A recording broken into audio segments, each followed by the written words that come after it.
Welcome to Just Asia, AHRC TV's weekly human rights program. These are the headlines.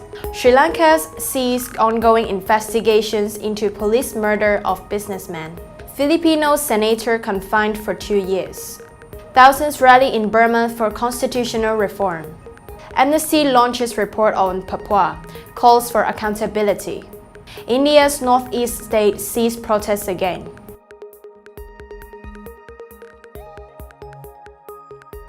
Welcome to AHRC TV's Just Asia. I'm Alexandra.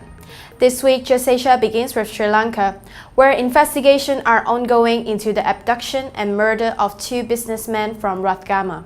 Until now, 2 police officers have been arrested, while others have been transferred. Sri Lanka's Criminal Investigation Department has revealed that the 2 businessmen, Manjula Asela and Rashin Chinthaka, were abducted, detained, and beaten inside a house in Akmimana and murdered. Their bodies were then taken to the forest reserve in Walasmula Mandangangoda area and burned. Bone and hair fragments found there were to be sent for DNA analysis. Relatives complained that the 2 men were abducted from their homes on January 23rd by men believed to be police officers. The motive for the abduction was not immediately clear.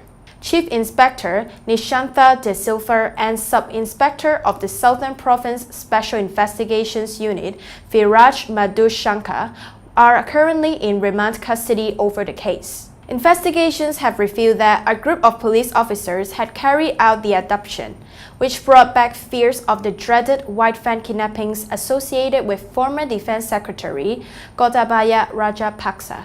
Just Asia speaks to Basil Fernando, Director of Policy and Program Development, AHRC, for his views. In Sri Lanka, in the area called Rathgama, 2 businessmen has disappeared some time back. And there were constant campaigns by the people of the area to investigate into this matter. As a result of the investigations, on the 22nd of February, parts of a hand and some other bodily parts were found in an area with some canals, and on that basis 2 officers from the Special Crime Unit, Southern Province SIU Department had been arrested, that is the OIC and the another sub-inspector. In the past, disappearances were used in order to suppress the alleged rebels, both in the south as well as in the north and the east. But now it has been extended to businessmen. Vas Kunwadana, DIG, is in the death row now for a similar kidnapping and killing of a businessman, and there are many others against whom there are such allegations.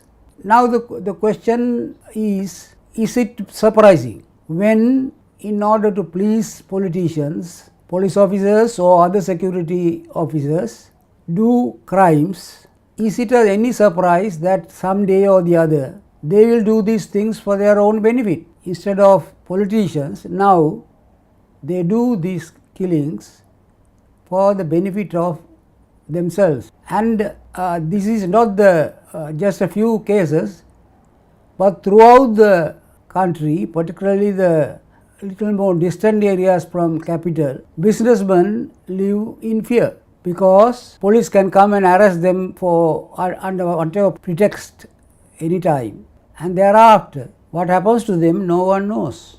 So this situation is extremely dangerous, not only to the lives of these people and their families, but also entrepreneurship and the development of business in the country. People will fear to show any kind of possession of wealth, because if you do possess wealth, then you become a target of this kind of killings. The question is that the government had never done anything on the disappearances issue, and they were virtually bluffing on this issue, and that is why the consequences like this come. The main problem of Sri Lanka is that the state has become dysfunctional. State is in trouble. So first, before achieving any kind of development goal, most important thing is to put the state in order, state structure to be in order, functioning police. Killing police, the police that kills citizens, can be the most dangerous thing that can happen in a country, because they are supposed to be the guardians. If the guardians are killing, then where is the solution? But this serious situation receives no attention, because politicians are themselves afraid of the police. They require police help for their own personal things. They have done bad things with some of these police. So they try to protect the police despite of this kind of crime. It is this that should receive the people's attention, because if the people do not intervene even at this stage, the people do not speak out even at this stage, if the people don't bring pressure on government for changes of the basic legal system in the country, they will have to suffer consequences like this and then live in fear forever.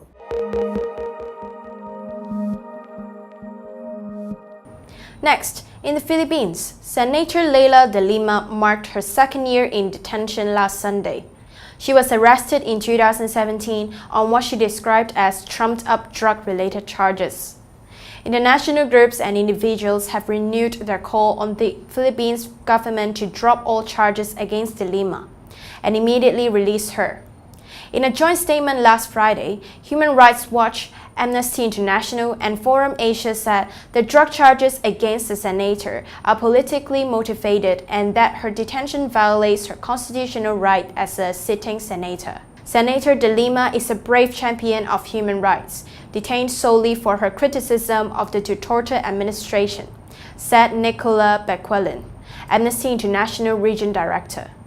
Hong Kong politician Emily Lau called on the international community to speak out for her and to urge President Rodrigo Duterte to release her immediately. De Lima had challenged her arrest and detention earlier, but the Supreme Court denied her request. The senator has expressed doubt about being released or getting a fair trial while President Duterte is in office. Meanwhile, she continues her work from prison, calling out the president on the extra-judicial killings, the plan to revive the death penalty, and the renewal of martial law in Mindanao.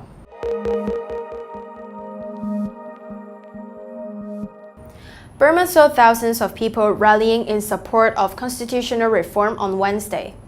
Protesters gathered in the center of Burma's capital Yangon to hear speeches by veteran democracy activists, while singers led the crowd in chants of "Take a Rest, Military Dictatorship."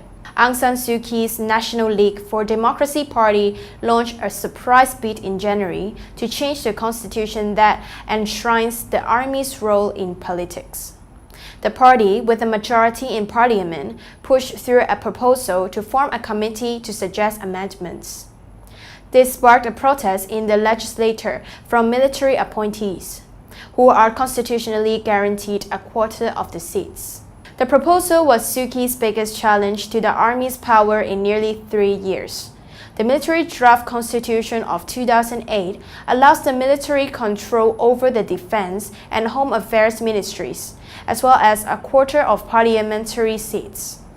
This effectively gives the military a veto to any constitutional charges proposed.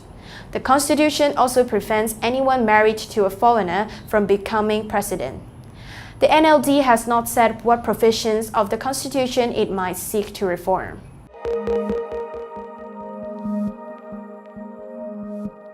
Next, in Indonesia, Amnesty International launched a special report regarding murder and impunity in Papua. The report documented 69 cases of human rights violations occurring between 2010 and 2018, with a total of 95 victims. Of these, 88 were males and 7 females. Amnesty Indonesia invited human rights activists and lawyers from Papua for the launch. as well as other participants from other national and regional human rights organizations, including the Asian Human Rights Commission. The launch and discussion were organized in response to the lack of debate on human rights in Papua by the two presidential candidates. All the participants, including the AHRC, urged the Indonesian government to seriously examine the report and conduct a comprehensive investigation into the cases. Participants were particularly critical of the National Election Commission, as the last two presidential debates saw no mention by either Mr. Joko Widodo or Prabowo Subianto of addressing human rights abuses in Papua. Participants from Papua also expressed their pessimism about the future of human rights in Papua, because so far the central government has yet to show any seriousness to deal with human rights problem in Papua. The government has so far preferred to prioritize infrastructure development in the province. Amnesty's report calls on the government to adopt international instruments in favor of human rights and to evaluate the accountability of its security approach in Papua.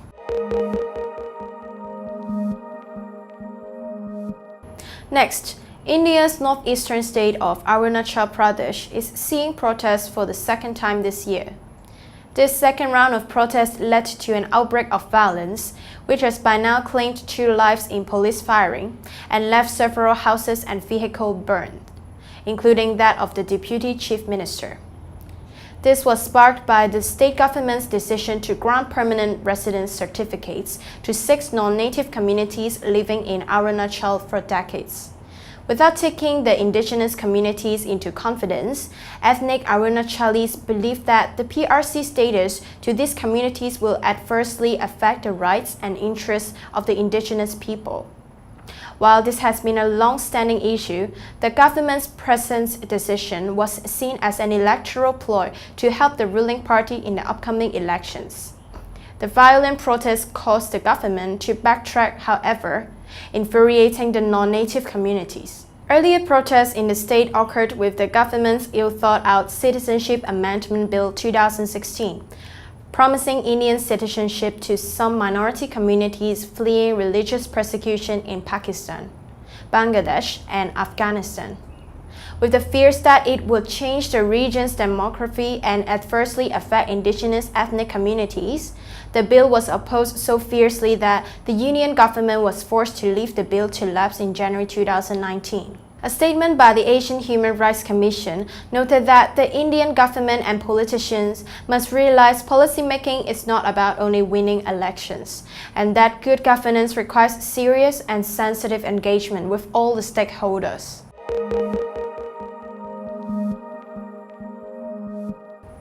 That is all for this episode of Just Asia. For more on this and other issues, please visit www.humanrights.asia or www.alrc.asia/justasia. Thank you for watching and see you next week.